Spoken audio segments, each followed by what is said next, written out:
여러분, 삶의 무게가 조금은 버거워진 듯한 이 시기에 우리는 종종 운이라는 단어를 생각합니다.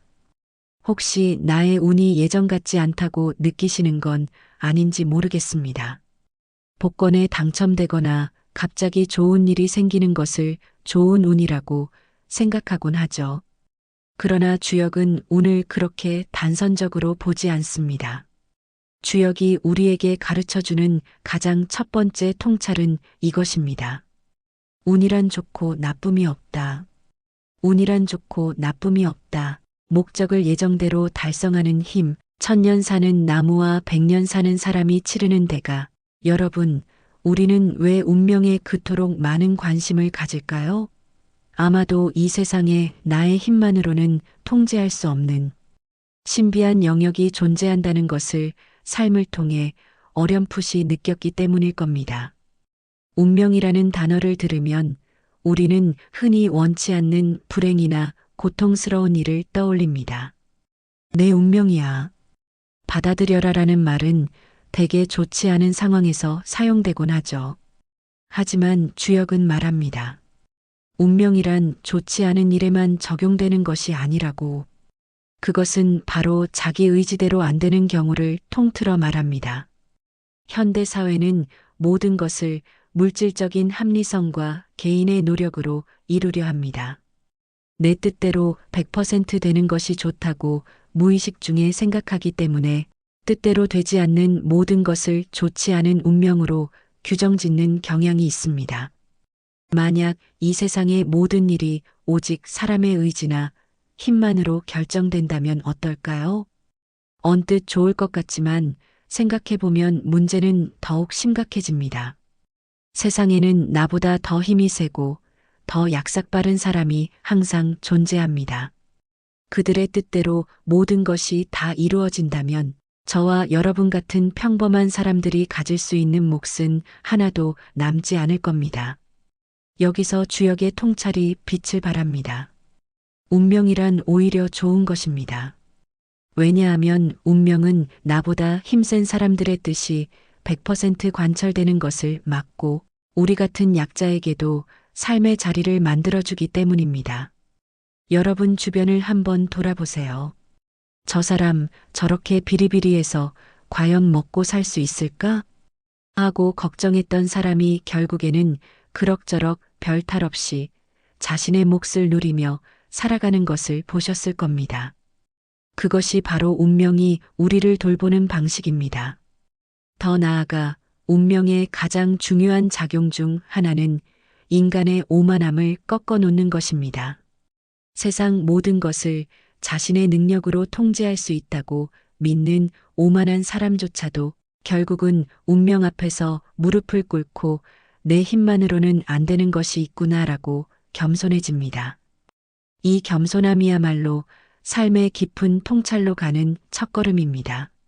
목적을 예정대로 달성하는 힘, 그것이 운입니다.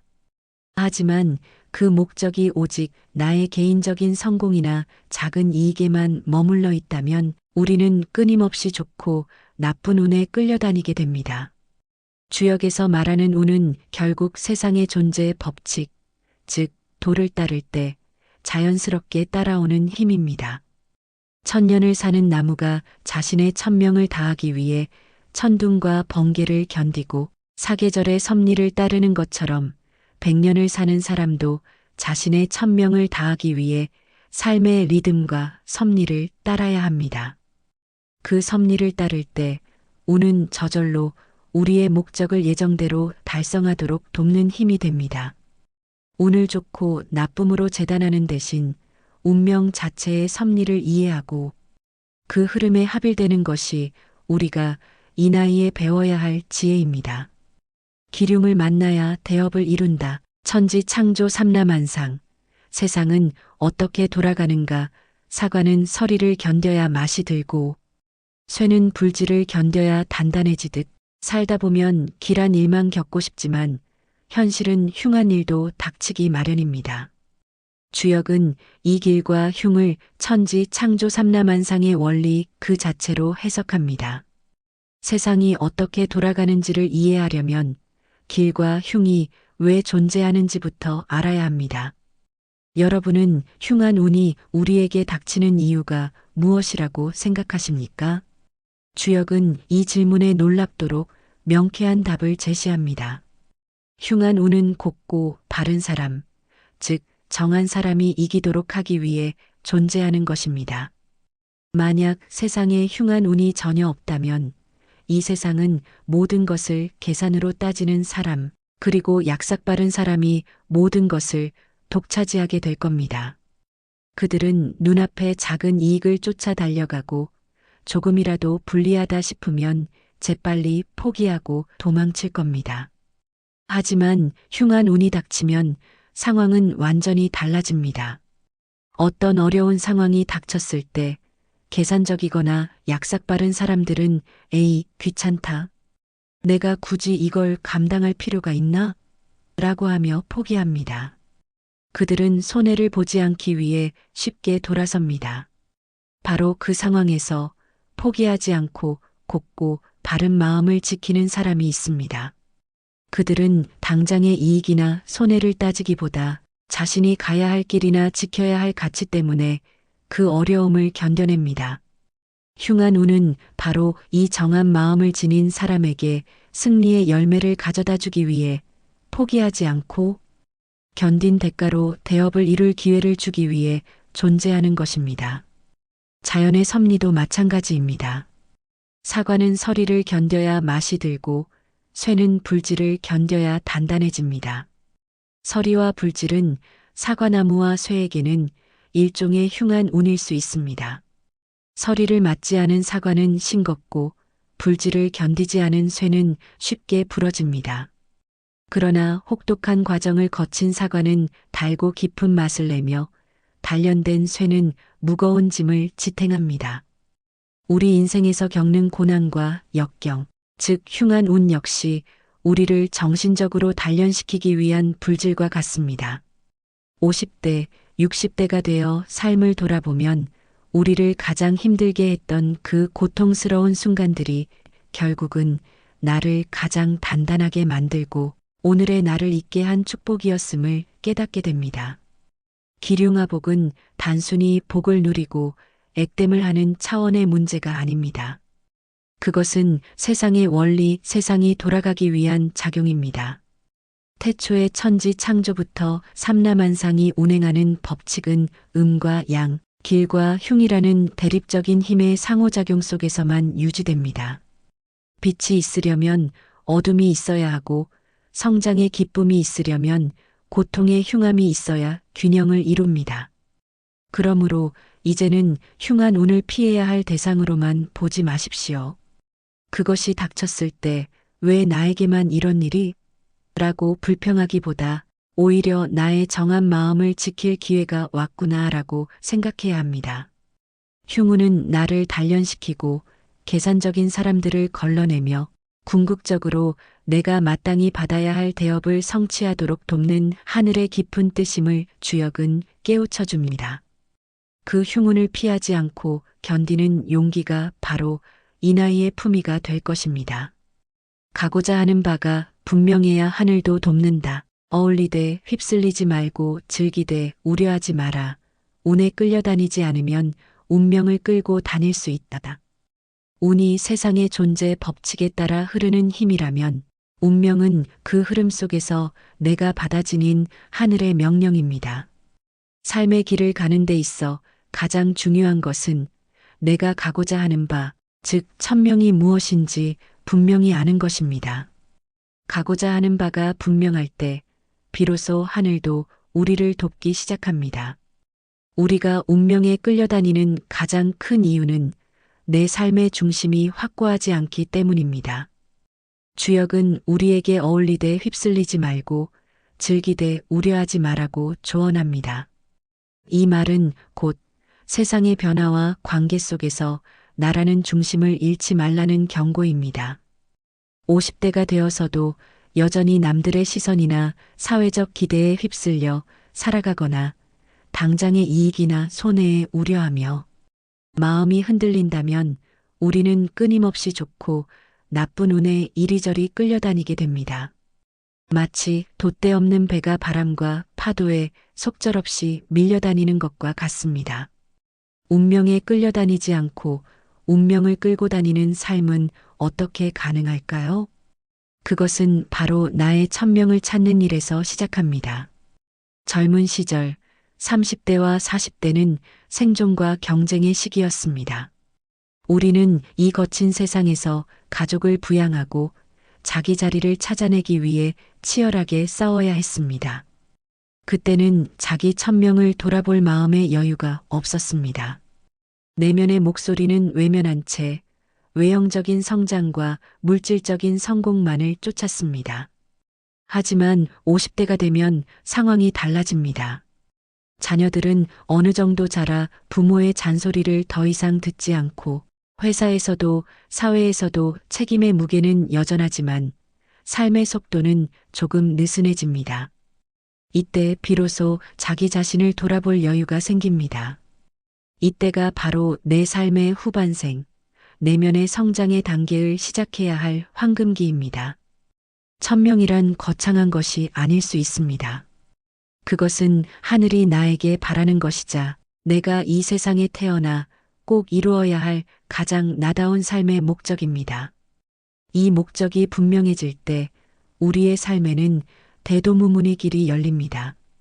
크고 바른 길에는 문이 없다는 뜻입니다.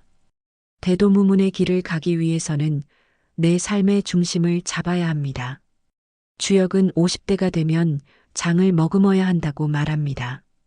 장이란 곧 내 인생을 무엇이라고 규정할 것인가, 나의 천명이 무엇인지 구체적으로 정립되어 있어야 한다는 뜻입니다. 천명이 정립되면 사소한 기륭화복에 일희일비하지 않게 됩니다.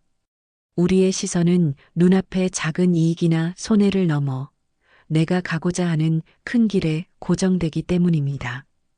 마치 산을 오르는 등산객이 잠시 닥친 안개나 흙탕물에 신경 쓰지 않고 오직 정상만을 바라보며 걷는 것과 같습니다.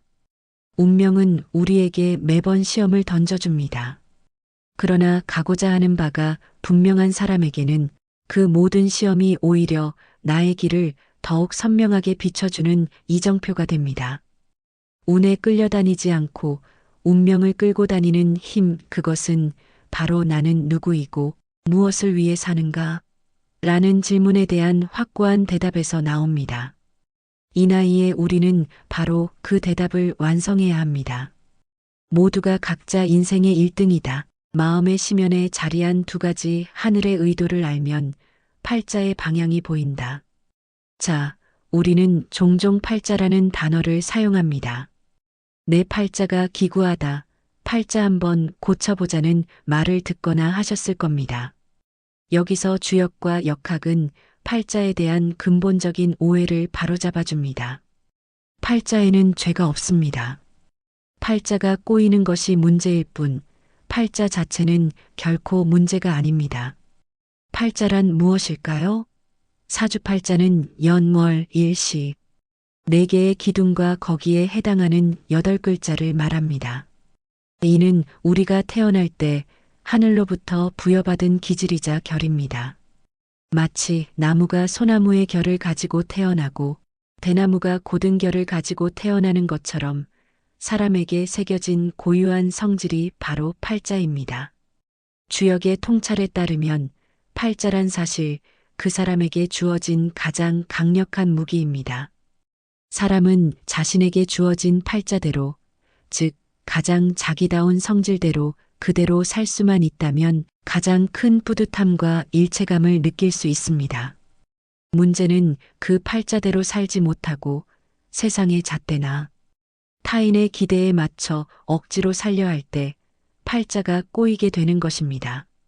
역학의 근간인 음양오행의 원리로 보면 세상 만물은 이 5가지 기운목, 화, 토, 금, 수로 구성됩니다. 만약 이 오행이 완벽하게 조화로운 오행 구족 상태라면 어떻게 될까요? 마치 우주가 빅뱅을 일으키기 전이 태극 상태처럼 더 이상 움직일 필요가 없는 지극히 평온한 상태로 돌아갑니다. 존재의 동력이 사라지는 것이죠. 하지만 우리 인간은 모두 태어날 때부터 20% 정도의 결핍을 안고 태어납니다. 오행 중 어느 하나가 조금 부족하거나 넘치는 괴를 지니고 태어납니다. 이 20%의 결핍이야말로 우리가 자기 팔자에 완전히 만족하지 못하고 끊임없이 무언가를 채우려 움직이게 만드는 원동력입니다. 이 결핍이 바로 마음의 심연에 자리한 두 가지를 만들어냅니다. 하나는 나에게 부족하고 부끄러운 부분, 즉 열등감입니다. 다른 하나는 그 결핍을 채워 다시 완전하고 조화로운 상태, 즉 전일성을 회복하려는 강한 욕구입니다. 결국 하늘이 우리에게 팔자를 부여한 의도는 명확합니다. 모두가 각자 인생의 1등이 되라는 것입니다. 다른 사람의 팔자를 부러워하며 억지로 따라할 필요가 없습니다. 소나무에게 대나무처럼 곱게 자라라고 요구할 수 없듯이 나의 팔자가 무엇인지를 이해하고 그 팔자가 지닌 20%의 결핍을 채우기 위해 움직이는 것, 그것이 바로 하늘이 나에게 바라는 삶의 방향입니다. 지금부터는 왜 하필 나에게 이런 팔자가 주어졌을까? 라고 한탄하는 대신 이 팔자가 가진 강점은 무엇이며 이 결핍을 통해 나는 무엇을 완성하라는 하늘의 명령을 받았을까? 라고 질문해 보십시오.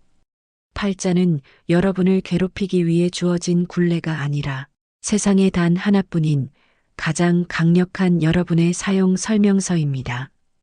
이 팔자의 방향을 따라 걷는 것이 50대 이후의 삶을 뿌듯함으로 채우는 비결입니다. 도망치기 때문에 팔자가 꼬인다. 산다는 것은 고통이지만 고통이 살아있게 만든다. 나의 길은 나만 걸을 수 있다는 마음으로 살아라. 앞서 말씀드렸듯이 팔자 자체는 문제가 없습니다. 문제가 생기는 것은 우리가 팔자가 지닌 결핍, 즉 고통으로부터 도망치기 때문입니다. 주역은 산다는 것의 본질을 외면하지 않습니다. 산다는 것은 고통입니다.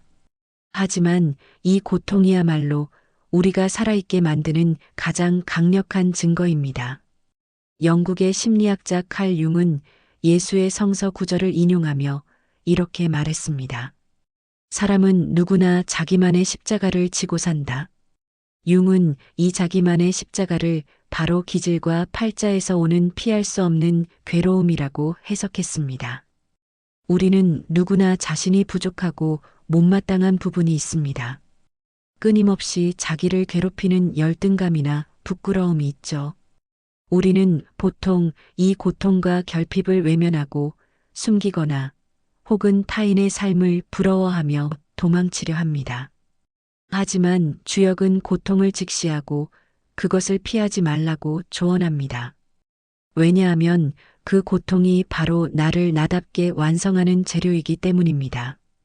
팔자가 꼬인다는 것은 외부의 힘 때문에 억지로 끌려가서 꼬이는 것이 아니라 내면의 고통을 회피하려는 나의 선택 때문에 꼬이는 경우가 대부분입니다.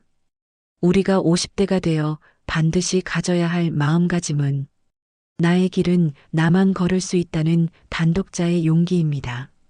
삶이 고통의 연속이라 할지라도 그 고통의 깊이와 종류는 세상에 단 하나뿐인 나의 팔자에서 비롯된 것이기에 오직 나만이 그 길을 걸을 수 있습니다.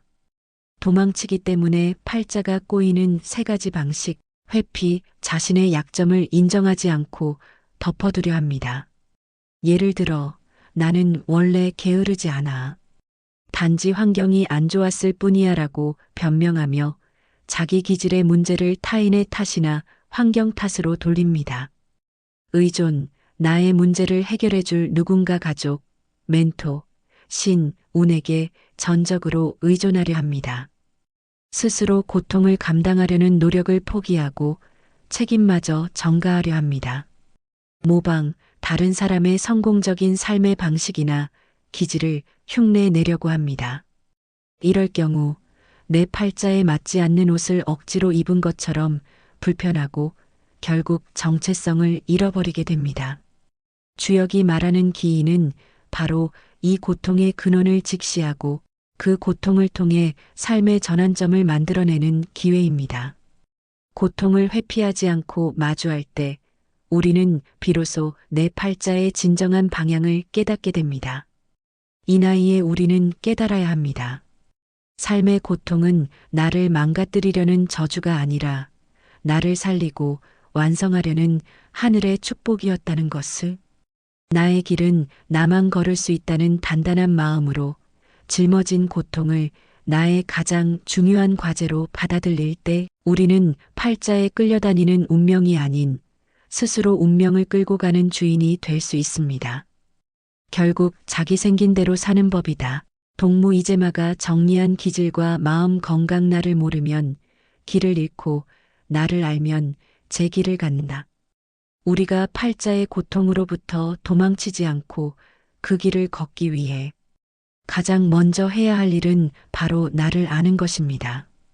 주역은 끊임없이 세상 만물의 결을 이야기하는데 사람의 결이 바로 기질입니다. 결국 우리는 자기 생긴 대로 살 수밖에 없습니다. 기질을 알았을 때 얻는 세 가지 이점, 자기 이해, 셀프 마이너스 액셉턴스, 나의 기질이 가진 강점과 약점을 객관적으로 인정하게 됩니다. 나는 왜 이렇게밖에 못할까? 라는 자책 대신 이것이 나의 기질이니 이 약점을 보완할 방법을 찾아야겠다는 건설적인 태도를 갖게 됩니다. 경계 설정, 바운더리 세팅, 나와 맞지 않는 환경이나 인간관계를 명확히 구분할 수 있습니다. 예를 들어 극도로 내향적인 기질을 가진 사람이 억지로 외향적인 활동에 자신을 몰아붙이지 않고 내면의 깊이를 발휘할 수 있는 분야를 찾게 됩니다. 에너지 집중, 에너지 포커스, 기질이 요구하는 방향으로 에너지를 집중하여 효율을 극대화합니다. 소음인이 사로잡히는 대상을 찾고 태음인이 꾸준히 지구력을 발휘하는 일에 집중하는 것처럼 말입니다. 기질을 아는 것이 단순히 타고난 대로 살자는 숙명론이 아닙니다. 오히려 타고난 나를 기반으로 가장 효율적이고 건강하게 성장하는 방법을 찾는 실용적인 지혜입니다. 50대 이후의 삶은 남들이 원하는 내가 아닌 진정한 나로 살아야 할 때입니다. 그동안 세상에 맞추느라 불편하고 맞지 않았던 옷을 벗어던지고 내 몸에 꼭 맞는 기질의 옷을 입어야 합니다. 자, 이제 자신에게 물어보십시오. 나는 어떤 기질을 가지고 태어났는가? 나의 기질이 가장 활력 있고 건강하게 움직이는 환경은 어디인가? 이 질문에 대한 대답을 찾을 때 우리는 남의 길을 헤매는 방황을 멈추고 오직 나만의 제 길을 힘차게 걸어 나갈 수 있습니다. 성실하게 궁리하되 집착하지 마라. 끊임없이 비우고자 하면 끊임없이 채워질 것이다. 내 인생을 펼치려면 계속해서 부딪혀야 한다. 궁극적으로 주역이 우리에게 가르치는 태도는 낙천, 즉 하늘의 뜻을 즐기는 것입니다. 이것은 무작정 세상을 낙관하는 태도가 아니라 성실하게 궁리하되 집착하지 않는 지혜로운 삶의 자세를 의미합니다. 끊임없이 비우고자 하면 끊임없이 채워질 것이다. 이는 주역의 가장 깊은 역설 중 하나입니다. 우리가 과거의 성공이나 실패 또는 현재의 명예와 권력에 집착할 때 그것은 변화하는 세상의 흐름을 막아버립니다. 꽉 찬 그릇에는 더 이상 새로운 물을 담을 수 없듯이 비우기를 멈추면 채워짐도 멈춥니다. 50대 이후의 지혜로운 삶은 바로 비움의 미학에서 시작됩니다. 비움이란 과거의 나 비우기, 과거의 영광이나 후회에 매달리지 않습니다. 집착 비우기, 내 뜻대로 상황을 통제하려는 욕심을 내려놓습니다. 타인의 시선 비우기, 남들의 평가나 기대를 신경 쓰지 않습니다. 그러나 이 비움은 게으름이나 포기를 의미하지 않습니다. 끊임없이 비우기 위해서는 끊임없이 부딪히는 노력이 수반되어야 합니다. 내 인생을 펼치려면 계속해서 부딪혀야 한다. 50대, 60대가 되어 체력은 저하되고 새로운 도전이 두려울 수 있습니다. 하지만 진정한 낙천의 태도는 변화와 새로운 경험 앞에서 움츠러들지 않고 용기를 내어 부딪히는 것입니다. 부딪힘을 통해 새로운 사람을 만나고 새로운 지식을 배우고 새로운 일을 시작할 때 우리는 다시 내면을 채울 수 있는 새로운 물길을 만들게 됩니다. 부딪히는 과정에서 실패나 흉운이 닥칠 수도 있지만 이미 우리는 그 흉운이 나를 단련시키는 불질임을 알고 있습니다. 따라서 결과에 집착하지 않고 과정 속에서 얻는 통찰과 성장에만 집중할 수 있습니다. 끊임없이 비우고 끊임없이 부딪히면서 하늘의 뜻과 나의 삶이 조화롭게 흐르도록 맡기는 것. 이것이 제1장의 결론이자 우리가 50대에 배워야 할 삶의 지혜입니다.